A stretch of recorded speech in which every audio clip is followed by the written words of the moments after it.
Hi, beautiful. Welcome to A Course in Miracles. We're reading in the text, chapter 13, The Guiltless World. We are in section 4, paragraph 8. Do not be afraid to look within. The ego tells you all is black with guilt within you and bids you not to look. Instead, it bids you look upon your brothers and see the guilt in them. I'll pause here and say, in psychology, we just call that projection. It doesn't work. Instead, it bids you look upon your brothers and see the guilt in them, yet this you cannot do without remaining blind. For those who see their brothers in the dark and guilty in the dark in which they shroud them are too afraid to look upon the light within. Within you is not what you believe is there and what you put your faith in. Within you is the holy sign of perfect faith your Father has in you. I'm going to pause here and say, isn't that the most beautiful thing you've ever heard? When you really stop and think about it. Within you is the holy sign of perfect faith your Father has in you. God has perfect faith in you. The creator of all that exists has perfect faith in you. Yes, you. You watching this video right now. God has perfect faith in you.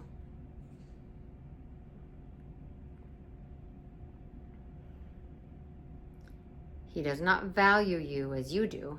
He knows himself and knows the truth in you. He knows there is no difference, for he knows not of differences.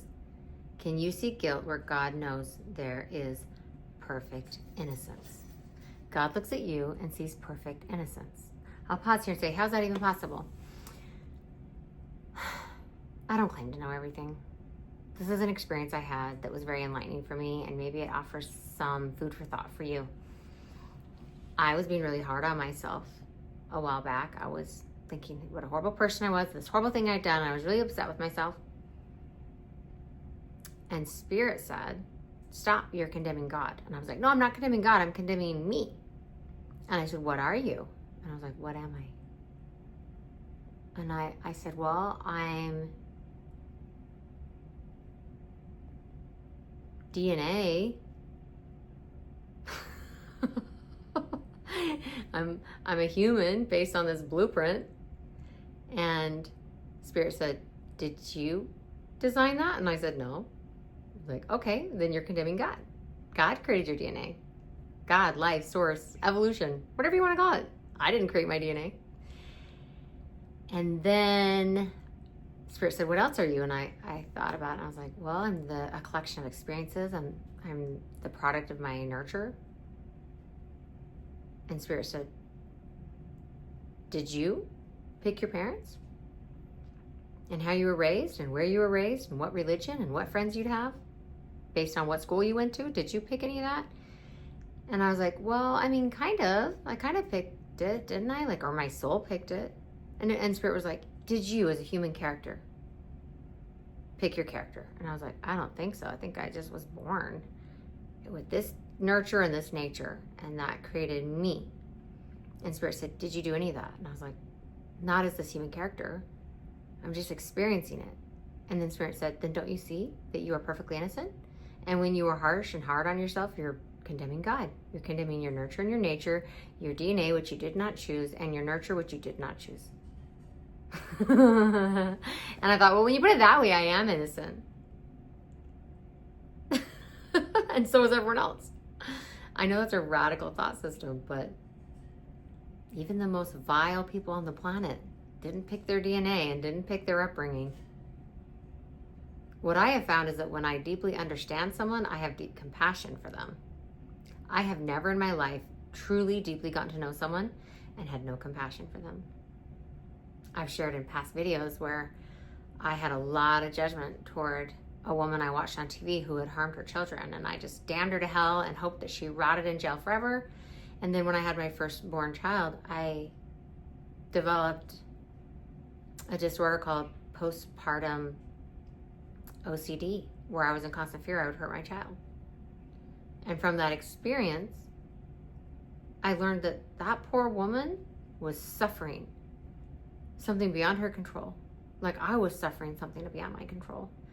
Fortunately, I got help. I was put on the right medication and the symptoms went away. And then over time, I learned some coping mechanisms and tapered off the medication, and I was okay. But after that experience, I had nothing but love and compassion for that woman because I now understood the hell she was in and what she was suffering. And I had only pity and mercy and love and compassion for her. And then my wish that she was damned to hell became a prayer that she would be released from hell.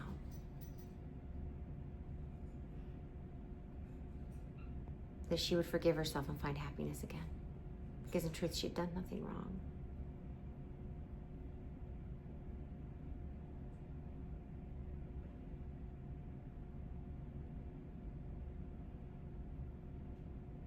In my experience, when I harshly judge someone, Spirit usually gives me the gift of going through a similar struggle so that I understand their struggle, and then I have compassion. And I've finally gotten wise enough that I don't judge anyone anymore because I don't want to have to go through what they went through to become what they've become. I don't want to have to suffer like they've suffered. I just want to trust that they went through something or are something that I don't understand. And in some cases, thank goodness I don't understand, because I don't want to have to descend into madness to understand theirs. I just am willing to understand that there are things I don't understand, and they don't need my condemnation. They require only my compassion.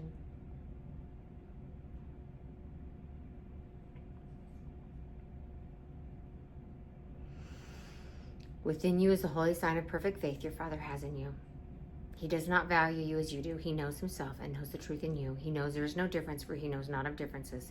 Can you see guilt where God knows there is perfect innocence? You can deny his knowledge, but you cannot change it. I'll pause here and say, beloved, you can deny his knowledge, but you cannot change it. You can deny that you're innocent, but that even that does not change the fact that you are still innocent.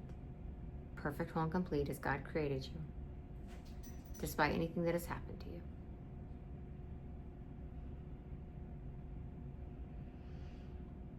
Look then upon the light he placed within you and learn that what you feared was there has been replaced with love. There are no sweeter words. What you feared was there has been replaced with love. And that's why we don't need to be afraid to look within. Because even though the ego tells you all is black with guilt within you and bids you not to look, and it wants you to project and see guilt in everyone, because really what the ego is afraid of is if you look deep enough and long enough, you'll see the truth. You are still innocent. You are still as God created you.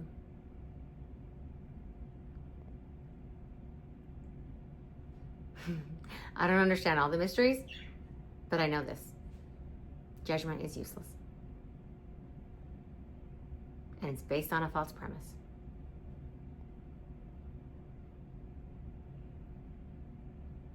There is no sane or logical reason to judge anyone, including yourself. So we let it go.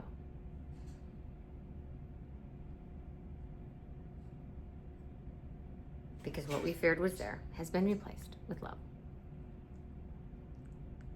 Thank you, beloved, for being here. I love you so much. So grateful you're here. I'll see you soon.